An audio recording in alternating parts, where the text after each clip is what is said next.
Hi YouTube. Today's video is going to be my personal ranking of the Tortured Poets Department, Taylor Swift's new album.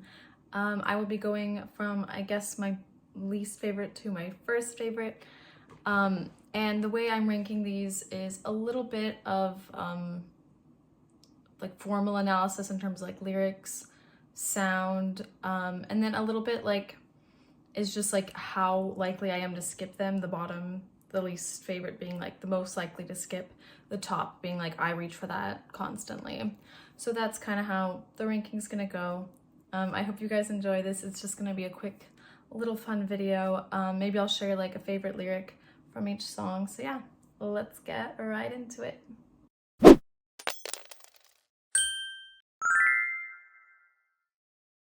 Okay, so let's start with song number 31. My most likely to skip and probably least favorite track on the album is Chloe or Sam or Sophia or Marcus. I hope I don't get any hate on this video. This is just my personal opinion. Nothing against Taylor. I literally love the whole album. I listen to it through and through. This is just my least likely favorite. Okay, now that disclaimer's out of the way. I don't know, something about Chloe or Sam or Sophia or Marcus. I don't love the tune of it.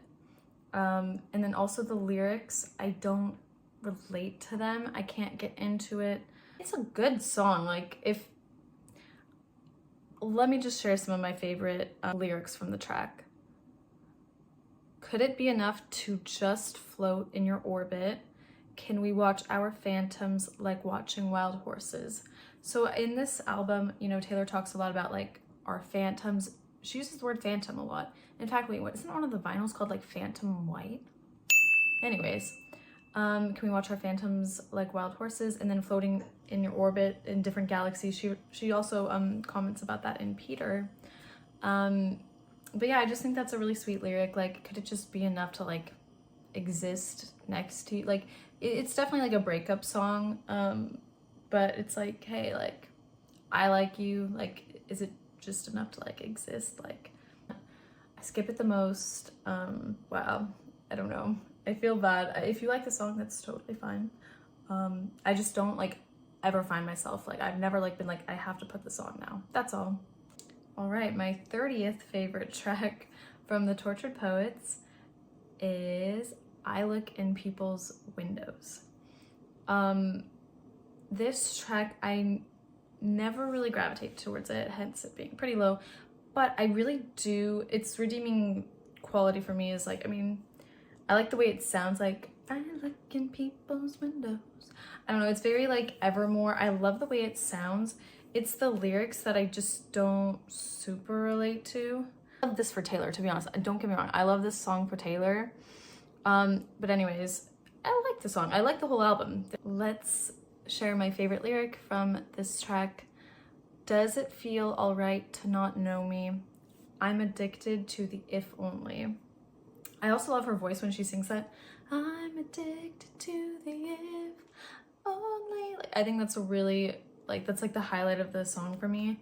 And it's just so true. Like, you know, like when you don't know someone anymore and you're just like wondering, like, does that feel alright to not know me? Like, I think you messed up. I think you messed up. And I'm also addicted to the if onlys. Like, I love that part of the song. Honestly, it's a good song. I like listening to it. It's just like, it's number 30 on my list. I don't know why. My 29th favorite track on Tortured Poets is Down Bad. I really like the beat of Down Bad. Down bad, crying at the gym. But I think I just also don't really relate to this one very much. Actually, I didn't even know. This is how dissociated I was from the song. My sister was talking to her the other day, and she's like, you know how like in Down Bad, like she talks about like being abducted by aliens. I was like, no. And so I like went through the lyrics again and I'm like, oh my gosh, it does talk about her like being abducted by this like, I guess it's like extraterrestrial, like heavenly kind of love that like was like otherworldly. I didn't even notice because it's such a catchy beat, which is a good thing. Like, now I'm down bad crying at the gym. So yeah, I think my favorite part of Down Bad is, how dare you think it's romantic, leaving me stranded, cause I was in love. I love it with that part, like when her voice gets really high. I do like Jack Antonoff's editing on this song, which is why it's like a little bit higher, I guess, on the bottom list. But lyrically, this potentially maybe one of the lower. Like, I think Look in People's Windows is maybe a little bit higher than this lyrically. I don't know.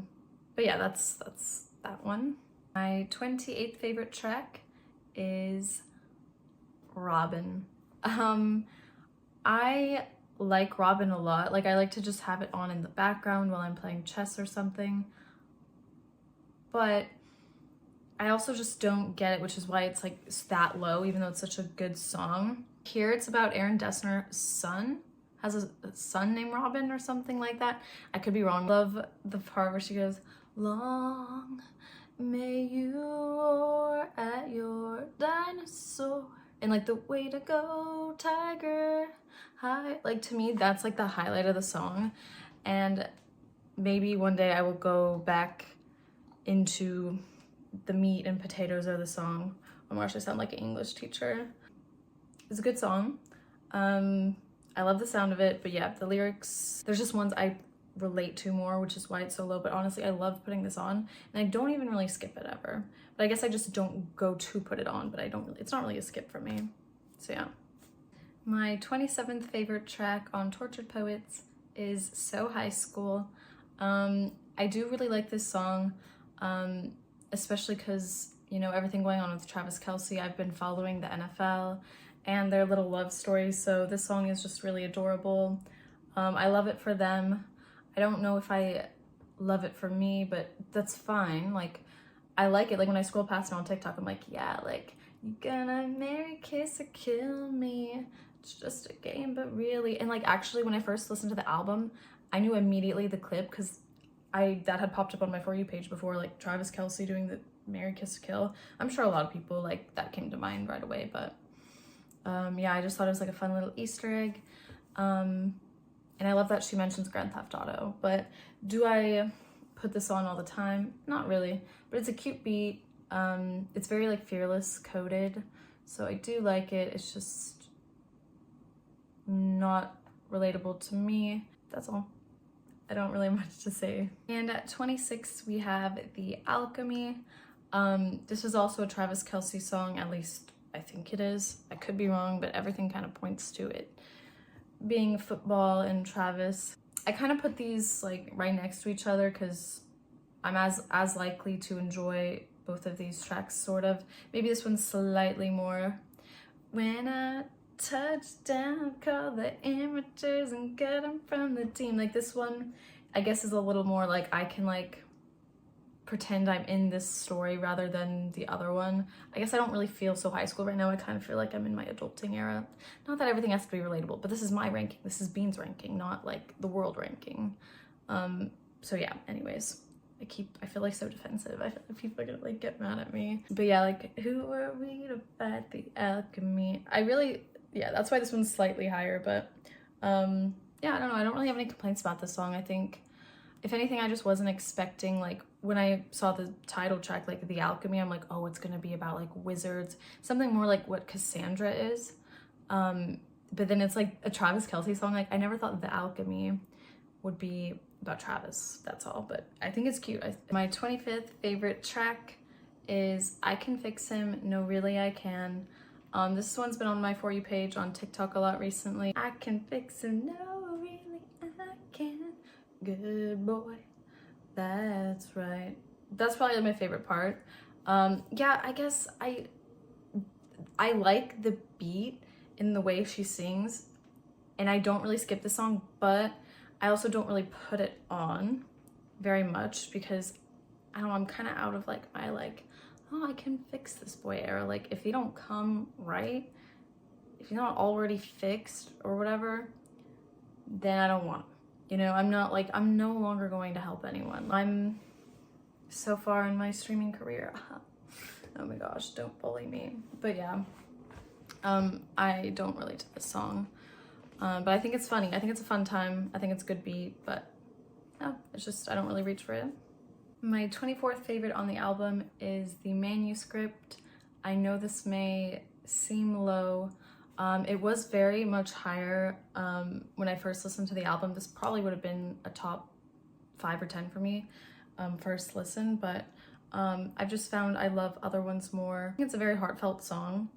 I don't know, like I guess how I would describe it is I have to be in the mood for it. Like, it is the last song on the album. It's very much a dear reader, closing the chapter. It's very heartbreaking, don't get me wrong, but I also think it's more of like a flashback song for Taylor, like looking way, way back, which is fine. I think my favorite line from the manuscript is, "The professor said to write what you know. Looking backwards might be the only way to move forward." I think that's really very like therapeutic almost. Like, it's very true. Like, I'm always writing in my journal and looking back, like learning to move forward. It's just a very therapeutic song, and I'm not really in my therapeutic era, and that might be why I don't really reach for this song.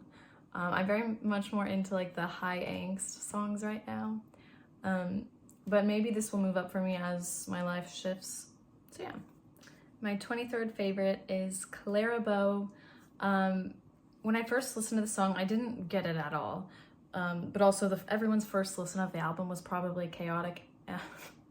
But as I've listened to it more, it's gone up for me.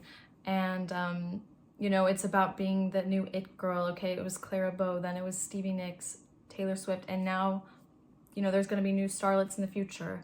And it's just her bargaining with that feeling. You know, as a streamer, I can relate to that. Like, oh, you know, when's it gonna, like, is it gonna last? Like, am I gonna fade away? And so I do like, and just like the whole messaging, like, even if it's not about me, not everything has to be about me. Like, it's just a beautiful message in general, like with stars, and like you can like feel her just like observing this phenomenon. I think my favorite line is, "You look like Taylor Swift in this light. We're loving it, especially you've got edge, she never did. The future's bright, dazzling." I think she's feeling a little bit of jealousy. I don't know if that's the right emotion to pin to it, but she's just like, oh, like the new people are gonna come along, they're gonna like do what you're doing but better, or just like kind of like that, like comparing yourself to the next best thing, which I think Taylor's going through. And you know, a lot of people are making edits on TikTok, like with Olivia Rodrigo. I'm just like, yeah, like, oof, that must be tough feeling for both of them. Like, I do like this song. I think it sounds nice. I don't really put it on, which is why it's so low, I guess, in my ranking. I don't know if it's low. We're kind of getting more to like the mid, but not that it's mid, but oh my gosh, this whole, I'm gonna have to cut out like me yapping. Just quit yapping, man. So yeah, that's number 23, I think. My 22nd favorite song is I'm Gonna Get You Back. I really enjoy this track. I think it's a nice beat. It kind of reminds me of Olivia Rodrigo's. On the first listen, it reminded me of I Want a Kiss Car.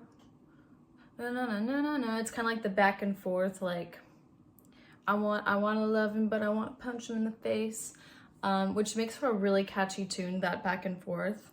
And I love Taylor's take on this back and forth love story. My favorite line is when she says, "I'm an Aston Martin that you steered straight into the ditch." I don't really know. It's probably not the most profound lyric in this, but that's my personal favorite. I love when she says, "I'm an Aston."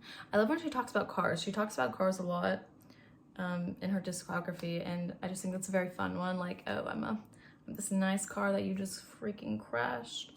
Who can't relate to that? But yeah, I think it's just, I'll put this song sometimes on just to like dance around too, so it's good. It's a solid choice. My 21st favorite is The Albatross.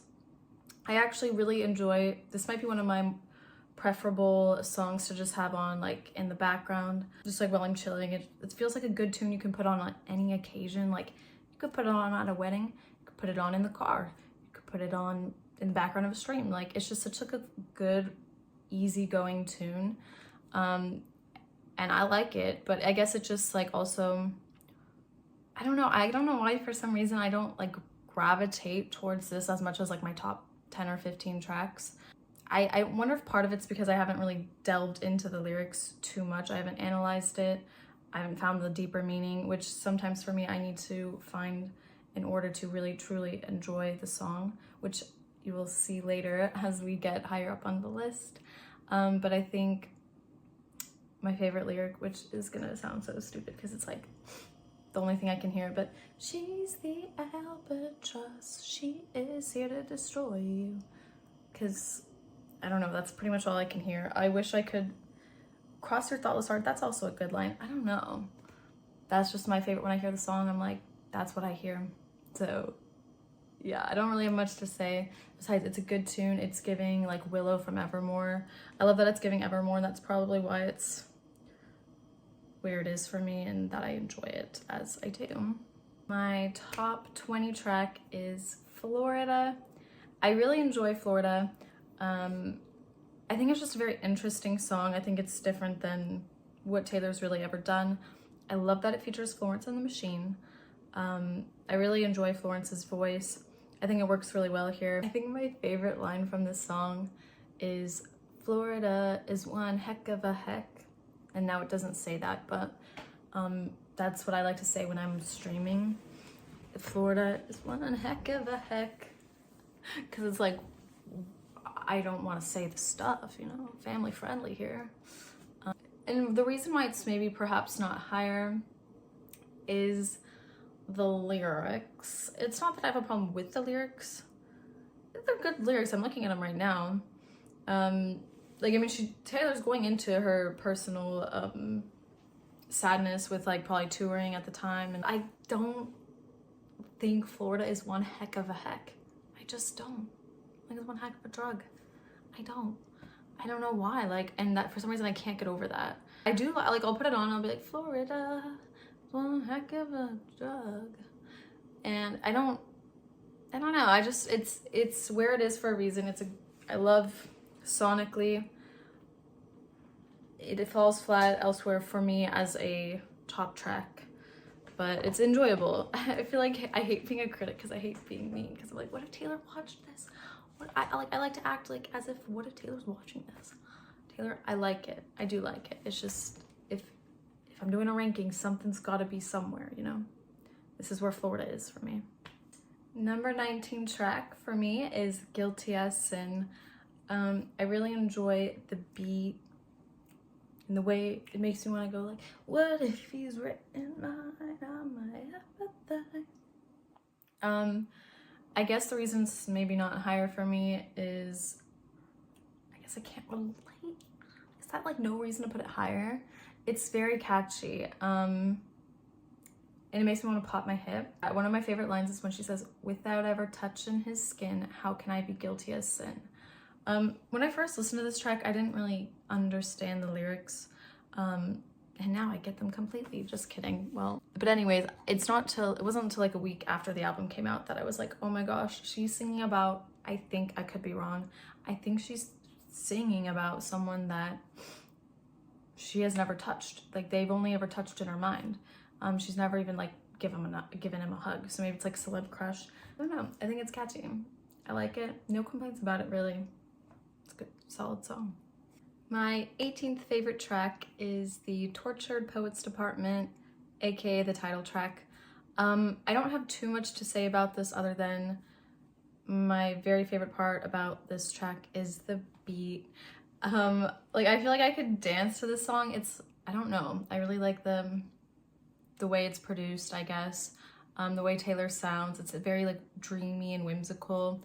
I think my favorite line is the end when she goes like, you left your typewriter apartment. I won't disturb you with my voice, but you know, like when it's all like everyone's pitching in, you left your typewriter. Like, I feel like she could make a music video to this. I could see it being very similar to Fortnite. Like, that's what I envision, like the typewriters flying, and it's a good one. She says, I'm gonna know who's gonna troll you. Taylor Swift, wait, that's post-chorus. Who's gonna troll you? Taylor.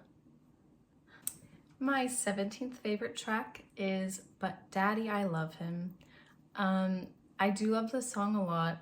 I know it's about Maddie Healy, who I never came out and publicly said anything. I don't really share my opinions online, like on Twitter or anything. But like in my head, when I would like watch the TikToks, I'd be like, no, Taylor, not Maddie.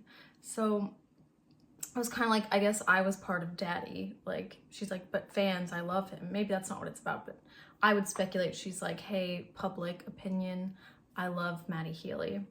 So I think that's what the song's about. And yeah, but I love it, like just the feeling behind it puts the song so high for me, like running with my dress unbuttoned. And also I have a song that says, but Daddy, I love him. I will show that in a second. But my favorite line is, I don't cater to all these vipers dressed in empath's clothing. What? Dressed in empath's clothing. Actually, that is me learning right now that it doesn't say empire's clothing. I thought it said dressed in empire's clothing. I was like, wait, that's so cool. Like, they're like from the empire, like I don't know, like Star Wars, but what is empath's clothing? I still think it's very good line. So this is Daddy, I love him. Of course I got it because Harry Styles on Etsy long ago. I'm sure they're gonna make more of these shirts now, but I had it a couple of years ago. Number 16, I think we're close to the halfway point. It is 31 songs, so it's an odd number, but anyways, we're getting into some lyrics that are some of my favorites on the album. This is How Did It End? When I first listened to the album, I couldn't even tell you what song this was. No offense, that's not meant to be taken in a bad way, but it just really did not stand out to me at all. And only within the past couple days, actually, if I had ranked these a week ago, or like, yeah, well, it's only been out like 2 weeks, but if I'd ranked this a week ago, I would have put it pretty much lower, just because the sound of it, it's not something you would like dance to, or like, unless you're really paying attention to the lyrics. But because of the lyrics, I'm putting it so high. It's an important piece of the puzzle to me, understanding Joe and Taylor's relationship, breakup, her breakup with Maddie, whatever. Just important for me. My favorite lyric is, I love the beginning. This is what really hooked me into the song. We hereby conduct this post-mortem. He was a hot house flower to my outdoorsman. Our maladies were such that we could not cure them. Okay, so we're getting into the songs. A lot of the songs I like are the sad ones, where she's talking about death and how she and her lover are dying. They're dead, they're gone, buried. Oh gosh, not me quoting all too well. But yeah, that's what drew me into the song. Whereas I didn't get it before, I'm like, oh my gosh, like, and then of course, like the empathetic hunger towards the end of the song, like it just all started hitting me. The ghost sitting in the tree, DYING, like it's just so sad. Once you listen to the lyrics, I think that's why I like it. It's a sad song, and it's a nice tune to have on. Like if you're not paying too much attention, it like could be also like a nice background sound. But like if you really listen to the lyrics, it's like, oh, like people are nosy about her breakup, which is not very good. Yeah, it's pretty sad. But and I like the beginning. The intro is probably my favorite part. My 15th favorite track is Cassandra. I actually really love Cassandra. I think on first listen, it was pretty high up for me. I don't know, I think because I know Taylor Swift's history and past with, you know, getting bullied and like witch hunting imagery in her lyrics, and I just thought this was another fun one of those. I think my favorite lyric is, when the first stone's thrown, there's screaming. In the streets, there's a raging riot. When it's burned the biatch, they're shrieking. When the truth comes out, it's quiet. Which, if you guys remember the Taylor and Kim Kanye feud, everyone was throwing stones at Taylor. Everyone was giving her crap, but then when the truth came out, it's quiet. Like, no one was like, oh, you literally ruined this person's career. I don't want to say ruin like forever, but like, I mean, that's what like could have happened. I mean, what if Taylor never pushed the boulder up the hill? You know, what if she gave up, you know? And then Kim and Kanye like just got away with it. So when the truth comes out, it's quiet. That pisses me off. And like, I just think the whole song's incredibly enjoyable. They killed Cassandra first because she feared the worst. And then I also have another favorite line. Blood's thick, but nothing like a payroll. Bet they never spared a prayer for my soul. I just think, I don't know, there's something about this song like clicks for me. I don't know why it's not higher. It's a lot to listen to.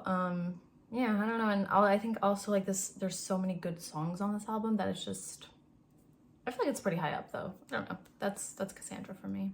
My 14th favorite track is I Can Do It With a Broken Heart. When I first heard this song, I was incredibly kind of thrown off by the lyrics. And then by the second time I listened to it, I was like something clicked for me. And it's very much like, you know, you can get through the bad days. Not that I'm trying to relate. Like, I mean, this is pretty much like, okay, no one else does the Eras tour like Taylor, you know, but like, I mean, like, I'm a streamer, you know, I have to get on there, like, even when I have bad days. Okay, I will not relate it to me, but I will share my favorite lyric. Breaking down, I hit the floor. All the pieces of me shattered as the crowd was chanting more. I was grinning like I'm winning, you know, and has a broken heart. Oh my gosh, I might have to refilm this. No, it's fine. I'm so depressed I act like it's my birthday every day.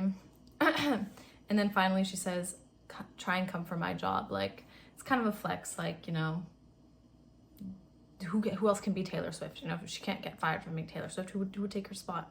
No one's really doing it like her. I just think it's a very fun song. Like, I'm so depressed I act. It's such a feel good. Like, to me, like, this is like the midnight song of the album. I could see this being on Midnights, and it's just very like feel good. Like, you can do stuff with a broken heart, you know, you can get through the bad times. That's what that song means for me. My 13th favorite track on the album is Fortnite featuring Post Malone. Actually, when I first heard this song, it was not very high up there for me. I don't know why. It's taken me a long time to grow into the song, which is weird because it's like the radio edit song. But the lyrics, the more I've like delved into them, I really do enjoy and the music video helps too. Like, there's a lot of good things to work with the song here. I think my favorite lyric is, I took the miracle move on drug, the effects were temporary. I've really enjoyed puzzling the pieces together with like what it means, like, you know, to Taylor, like, is Maddie Healy the miracle move on drug and the effects were temporary? I love you, it's ruining my life. Of course, it's an iconic line. And then what else does she say that, your wife waters flowers, I want to kill her. My husband is cheating, I want to kill him. Those are two juxtapositions, you know. It's Taylor imagining the future of her ex, like, oh, you know, your wife is watering flowers. You have a really good life, you know. That's what you picture as a perfect wife, and you got that. My husband is cheating, I want to kill him. She's like, kind of like jealousy, like, oh, you're gonna get exactly what you wanted, and I'm gonna get stuck with a cheating husband. So maybe it's like her deepest fears and insecurities, like the guy that she really wanted to end up with is like happy. I don't know, I could be wrong. So much to work with here. Like, I could like do a whole video on like analyzing songs, but I enjoy the beat. Like, there's really, I can't say a bad thing about the song, like, besides I didn't really get into it at first, that's all. My 12th favorite track on the album is My Boy Only Breaks His Favorite Toys.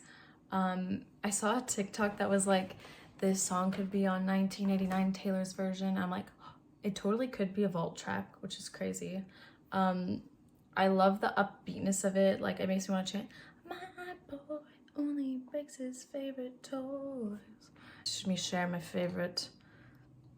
Oh, I'm queen of sandcastles he destroys. I love that lyric. And also, 'cause I knew too much, there was danger in the heat of my touch. Oh, he saw forever, so he smashed it up. It's just so like, it's such a cute song. I love the imagery of like being a doll or like a toy, and then like, but he only breaks his favorite toys. Like, oh, I was so perfect. Who can't relate to that? Oh my gosh. Okay, anyways, like, I don't know. I like how passionate it is without being too like sad. I can enjoy that, just like, not that I only love sad songs. I don't even know what I'm saying anymore, but I don't really have too much to comment about this one. My 12th favorite song on the album is The Bolter. I've always really enjoyed this track. I just think it's such a catchy little tune. I feel like it could be on Folklore or something. It's like an extension of the Betty August James trilogy. Holy cow, why did that take me forever? My favorite line is, all her freaking lives flash before her eyes. And why did I think it said all her lies? This whole time I thought it was all her effing lies. Her lives? Oh my gosh, this changes everything for me. I literally thought it was all her freaking lies flash before her eyes. I may need to reevaluate the song. Anyways, I like it. I feel like there's a lot here. Just never skip it. I don't know. I'll put it on and just like, it's such a good song, but I don't know how. Cause like it seems very fictional in a way. Like, I mean, maybe. She did put it in one of her didn't she put it in one of her like, Apple Music playlists? Yeah, I can't really make out the meaning, but I don't have to make out the meaning. I just enjoy it. All right, here are my top 10. Number 10, we have Thank You, Amy. I really love Thank You, Amy. From the first listen, I love the angst of it. Of course, I know most of the meaning behind it being with Kim Kardashian and that feud. I just love that. I went to Reputation tour. You know, I was there to hear Taylor's speech and how she was like very anti-bullying. I'm very anti-bullying. Like, I hate making people feel bad. Like, why would you want to make people feel bad? I don't get it. But anyways, it's just a really fun song. And it's very Evermore. My favorite lyric is, I built a legacy that you can't undo, but when I count the scars, there's a moment of truth that there wouldn't be this if there hadn't been you. I'm obsessed with that line. First of all, I want to say I didn't realize until right now that I used to think, like when I would sing it in the shower or whatever, but when I count the stars, there's a moment of truth. Because, you know, like counting the stars, like in my head, she was like counting the stars. There's a moment of truth. Like, you know, like all the stars align, something like that. I only just found out now. But when I count the scars, there's a moment of truth. Okay, that's a good line too. Anyways, yeah, she's like, hey, like acknowledging like that maybe I wouldn't have done like Reputation and there wouldn't have been eras like, oh, I'm in my rep era, I'm in my 1989 era.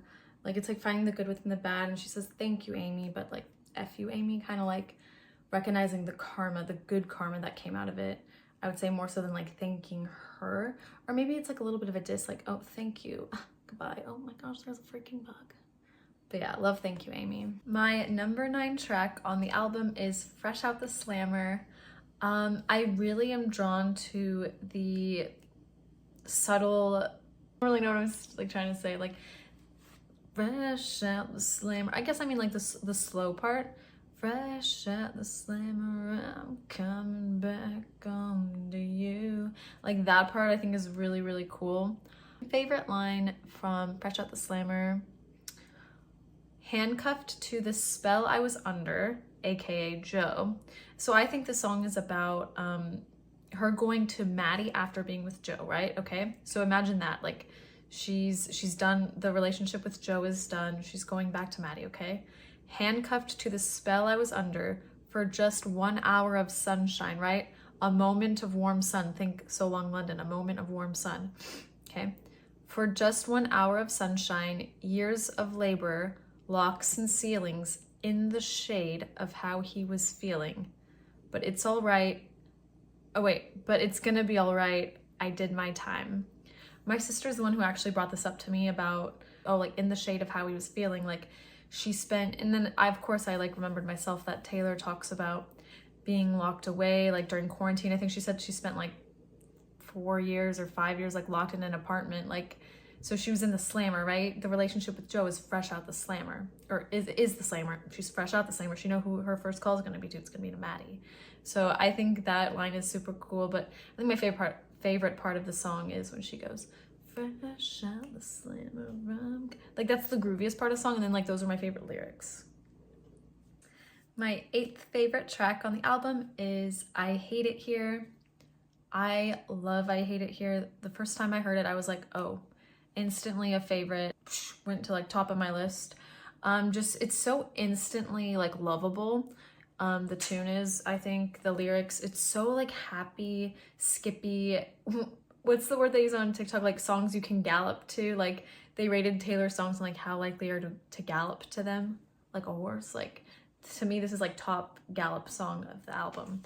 Okay, I think my favorite line is, I hate it here, so I will go to secret gardens in my mind. People need a key to get to, the only one is mine. I mean, the whole song is a great lyric. All of the lyrics are great, but that one is just like, it's so like personal, like, oh, like anyone can hear that line and be like, oh, like, where's my secret little palace? Is it my gaming room? Is it the tree I like to read under? Is it, where's your secret little garden in your mind? My 7th favorite track on the album is Who's Afraid of Little Old Me. Immediately when I heard this song, I knew it was like, oh, this hits home. Like, I'm so crazy and tortured. It's giving Reputation a little bit. Like, this can be my new go-to angry song. And my favorite line, I don't even need to read this. You wouldn't last an hour in the asylum where they raised me. You wouldn't last an hour in the asylum where they raised me. That's a good line. I don't have much to say about this besides it's just like a good angry song. I love angry. And it sounds good. It sounds good and the lyrics are good and it's a good song. My 6th favorite song on the album is The Prophecy. I love The Prophecy. From first listen, I knew it was gonna be it was honestly probably like one of my top 5 day of release.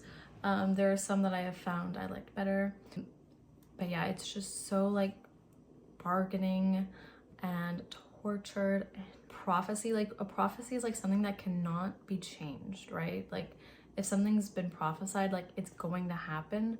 So she's basically saying, I've been on my knees, changed the prophecy, don't want money, just someone who wants my company. Who do I have to speak to about if they can redo the prophecy? This is gonna tie into my analysis of The Black Dog, which I may film the top 5 tomorrow because it's getting really late. It's 11:20 and I still haven't streamed yet. I have some theories about tying this in with The Black Dog and her breakup with Joe Alwyn. I just think it's such a sad song and I love the sad songs. And it's relatable as well. Like, so yeah, that's my number 6. All right, we are officially in the top 5 of my ranking of tortured poets. At number 5, we have The Smallest Man Who Ever Lived. The first time I listened to the album, this was probably in my top 3. Since then, I have found songs that have grown on me a little bit more, but this song hits you like a train, especially that last bridge when she starts going off and like you can tell how angry she is. I think my favorite line from this track is, and you deserve prison, but you won't get time. It's so cathartic. Like, I mean, because how many people do we know that deserve prison but won't get time, you know? I also like when she says, you'll slide into inboxes and slip through the bars. And then she rhymed it with car. You crashed my party and your rental car. I don't know, that's just so classic Taylor. This whole song is just like I love an angry song. This song really stood out in the beginning, but as you'll see later on in the rankings, some songs that I didn't like at first really grew on me. At number 4, I have The Black Dog. I love The Black Dog, as I love all my top 5 tracks so much. So The Black Dog, the first couple times I heard it, of course, like I wasn't like paying attention to the lyrics. And then I remember the first time I was actually listening to it, I couldn't believe how touching it was. You know, like there's a story behind it, right? Like she's watching her ex's location as he walks into this bar and it's him and this girl at the bar. He jumps up because he knows the song, but the girl's too young to know the song. And she's kind of like thinking to herself like, okay, like what was it about me like that you didn't love, that wasn't enough for you, that you have to go out like and find a girl at a bar, you know, like what does she have that I don't, kind of thing. Like I know that's stupid, but like I think that's kind of, and then like yeah, of course she goes over, like starts going over the reasons. This isn't my favorite line, but she says, 6 weeks of breathing clean air, I still miss the smoke. This is in reference to a Lover song in Daylight. I think she says something about smoke. I will find that lyric, put that there. I just thought that was a clever reference between her old music, especially because Lover was such a Joe Alwyn album that like it kind of makes sense if this song's about Joe. I've been trying to decipher if it's about Joe or Maddie. I think this one's about Joe, like, you know, sharing locations. Anyways, okay, let's get to my favorite line. Now I want to sell my house and set fire to all my clothes and hire a priest to come and exorcise my demons, even if I die screaming, and I hope you hear it. Though that line gagged me. I couldn't believe it. Like, it's so like meaningful, like kind of like, you know, like when someone hurts you and like you're kind of like, wow, like I hope you know, like, you know, like sometimes you like suffer in silence and you're kind of like, I wish you knew what you put me through, you know, like that's kind of what that means to me. And I'm just like, oh, it's so good, it's so good. Even if I die screaming, and I hope you hear it, like, wow. And then I think the line about her wanting to sell her house and set fire to her clothes has to do with her rejecting her fame, kind of in a way, like maybe her lover abandoned her because she was too famous, which is what I was saying back in the prophecy, that she doesn't want money, she just wants someone who wants her company. Maybe her house, her wealth, and her fame, her clothes, her fancy clothes were part of the reason that her relationship didn't work out. Because why else would she want to sell her house? Now I want to sell my house and set fire to all my clothes. That's a pretty powerful line. And that's what I think it means. But yeah, that is my number 4 track. I love the Black Dog. I will not hear any Black Dog slander. At number 3, I have Peter. I love Peter. This is one of the tracks that the first time I listened to the album, this one kind of just blended right in with everything else. I don't think I disliked it, but I just couldn't really like put the puzzle pieces together. And then of course, I saw some edit on TikTok about like Peter Pan and Wendy. And just boom, you know, like that's kind of me with Taylor Swift. Like sometimes I hear a song, don't get it at all. I'll hear like, see one edit and then the lyrics will click and I'll just be like, pfft, and it becomes my favorite song. So that kind of happened with me and Peter. And so since it's a number 3 track, I'm gonna read some of my favorite lines to you. I love when she says, and sometimes it gets me when crossing your jet stream. We both did the best we could do under the same moon in different galaxies. So to me, this was so profound because first of all, she's writing a song about Peter Pan, right? Clearly that's what the imagery is. And it's also like a metaphor, like we did the best we could do under the same moon in different galaxies. Okay, so they're like in the air, right? Like, because you know, Peter Pan like flies through the sky, but it's a metaphor, right? For like, they're from 2 different worlds. So I also think this is about Jo Alwyn because, you know, she's a star, right? She's not cut out for this like, back to my Fortnite analysis, she's not cut out for that like middle class, no, like she's that like wife, like stay-at-home mom, like maybe that's what Jo Alwyn wanted, a stay-at-home mom, and she couldn't do that. She has to go on the Eras tour, you know, she's Taylor Swift, she can't undo that. Back to prophecy too. So yeah, they did the best they could under the same moon in different galaxies. Okay, they both gave it their best shot, they're just not for each other, which is so sad. Okay, and then another line. This is probably the obvious standout, but it's still my favorite. Okay. And I won't confess that I waited, but I let the lamp burn. As the men masqueraded, I hoped you'd return with your feet on the ground. Tell me all that you've learned, 'cause love's never lost when perspective is earned. This whole entire bridge is my favorite lyric. Like, ooh.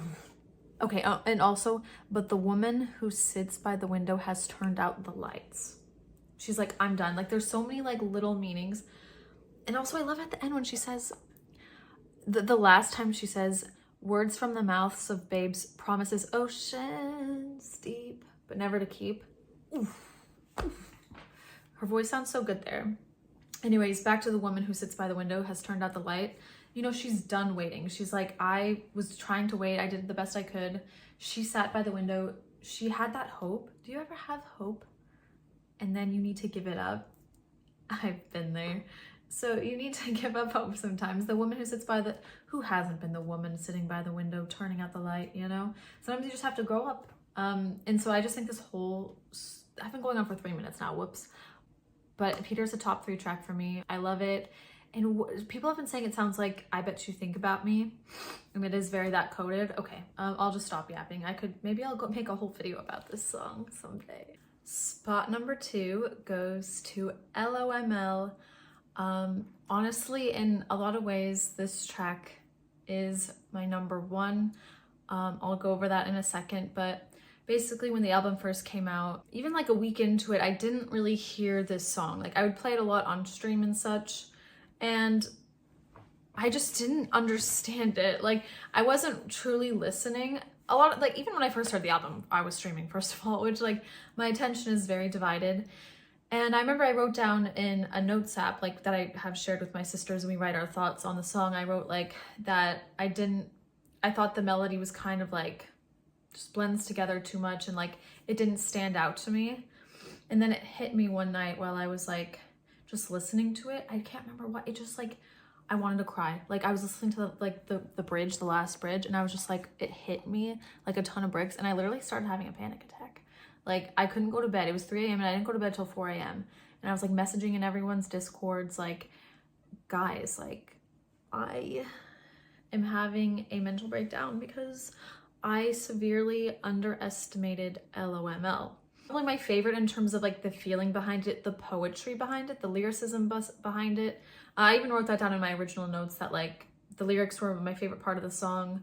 Like in a sonically, I think that's where it falls a little bit short for me of being first place. Like as you'll see, my first place, to me that like is the #1 song because it is such a song. To me, this is more like a little bit of a ballad, but the feelings behind it are probably among my favorite. Okay, now let's get into the lyrics.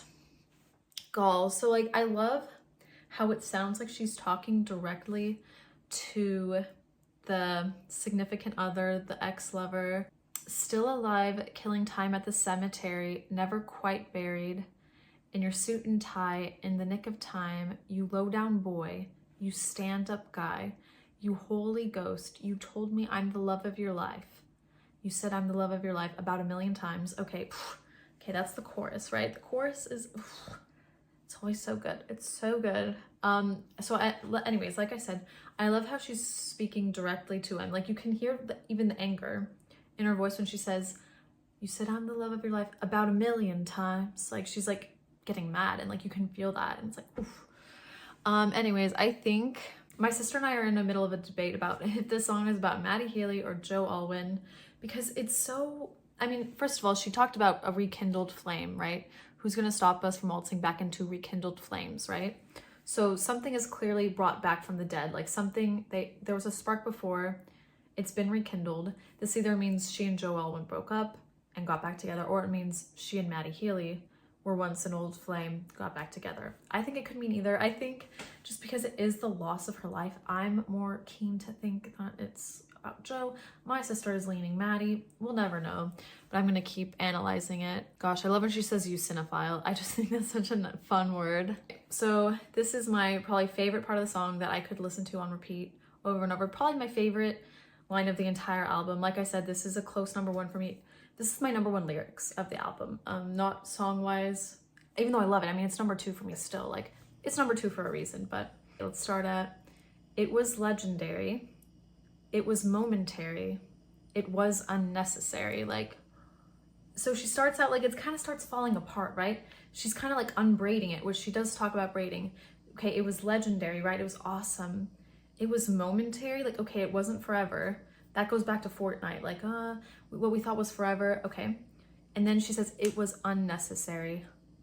Like, she's kind of like invalidating it a bit. Like if I could go back, I wouldn't have done it. That's kind of what that, like, it was unnecessary. To me, that's what unnecessary means. Should have let it stay buried. Yeah, she's saying what the love was completely unnecessary, which I could understand. Like, that could be about Maddie Healy. Like, should have let it stay buried. Unless it is about Joe, and then maybe they like broke up, got back together, and like they shouldn't have got back together a second time. But anyway, she said, should have let it stay buried. Oh, what a valiant roar. What a bland goodbye. The coward claimed he was a lion. Gagged again. So this goes back to what I was saying in the Black Dog. Oh, I didn't say it. I didn't say it in the Black Dog.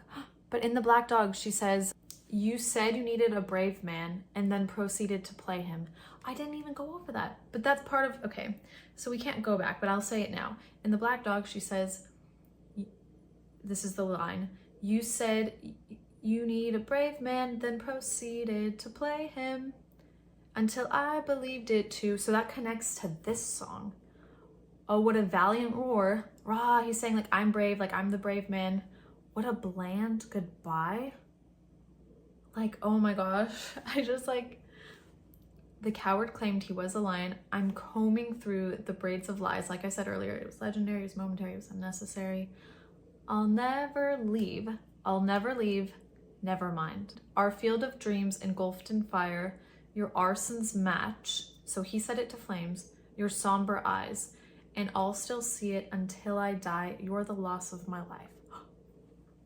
Okay, so I mean, I could do a whole video on this song, but also more evidence that it's about Joe. Your arson's match, your somber eyes.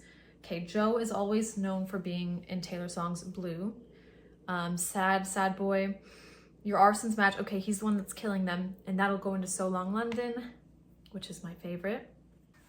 And that brings us to number 1. My favorite track on Tortured Poets is So Long London. On first listen, this was already my favorite song. And to be honest, when I saw the tracks for the album, before the album came out, So Long London was one I was most excited to hear based off the title, and it lived up to the hype. It's just so perfect. Like on first listen, like it has the emotions there. You can feel the emotion. The song is there. Like it sounds good. The lyrics are awesome.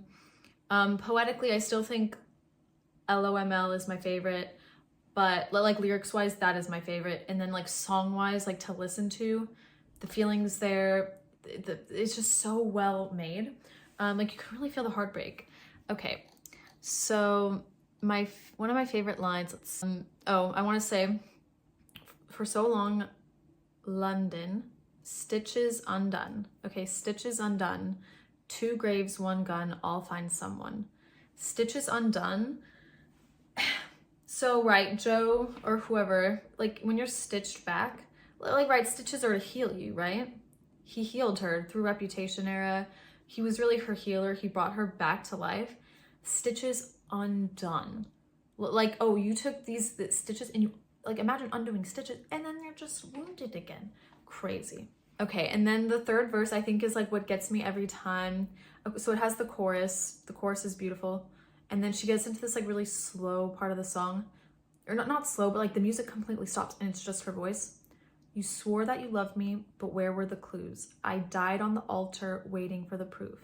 You sacrificed us to the gods of your bluest days. And then it starts speeding up again. And I'm just getting color back into my face. I'm just mad as hell. Because I loved this place for So Long London. You sacrificed us, right? And this goes back to even LOML, like when they're at the graveyard killing time. This is also what makes me think Lost My Life is about Joe. Like they're just killing time at the graveyard. Like maybe they broke up and they were just killing time at the graveyard. And she's saying we should have let that stay buried. Like when we went on a break or whatever, we should have let it stay buried. We shouldn't have tried to rekindle that. And that also goes, maybe like the stitches undone. Maybe they tried to get back together. I don't know. And she's just mad. Like you can just totally feel the feelings. I think, I don't know. This song really puts me through it. Basically, you sacrificed us like a loss of my life. He had the arson's match. 2 graves, 1 gun. They're dead. That also goes into how did it end? Her beloved ghost and her sitting in the tree. A ghost. Like there's death. I honestly think, and how did it end is probably about Joe too. Like anything that's referring to like phantoms. I don't know. Anyways. The second verse, she says, I stopped CPR. After all, it's no use. The spirit was gone. We would never come to. This reminds me of You're Losing Me. This is very reminiscent of You're Losing Me, where she talks about she's reckoning almost. She's bargaining. Like, do something, babe. Say something. Risk something. You're losing me. Choose something. I got nothing to believe. Like, I can't. Oh, she says, I can't find a pulse. My heart won't start anymore for you. And Jack Antonoff released a story that said they wrote You're Losing Me in December 2021, which I think is supposed to be an Easter egg. I don't think he'd release the date that they wrote that song unless they wanted us to kind of know that like Joe and Taylor maybe took a break. I mean, You're Losing Me is very breakup-y or like on the verge of a breakup, right? So anyways, back to So Long London. She stopped CPR. After all, it's no use. The spirit was gone. We would never come to. That could go back to the ghost. And how did it end? You know, her beloved ghost and her. So she stopped CPR basically. Like, I just think that's so cool that the songs connect, like in You're Losing Me. And then she's like, oh, it's lost. Like, this is that acceptance phase, which is just so cool. She also mentions a moment of warm sun that the relationship was, which also ties back to Daylight, where she talks about love not being red or black and white, but it's golden. It was a moment of warm sun. Like, she thought their love was complete daylight, and So Long London is her reconciling that and being like, oh, that our love wasn't daylight, it was a moment of warm sun. That's what it was. She's coming to terms with it, the grief. She even put this song in her Apple Music playlist, the acceptance stage of grief. So yeah, that's all I have for this YouTube video. If you guys want me to give more in-depth analysis videos on Taylor songs or even Lana Del Rey songs, or those are probably the only 2 artists I can do in-depth analysis on, but just let me know in the comments. Let me know your favorite tracks or your entire album ranking if you would like to let me know that in the comments. Don't forget to follow me on Twitch, subscribe, and give the video a like if you enjoyed, and I will see you guys next time. Bye!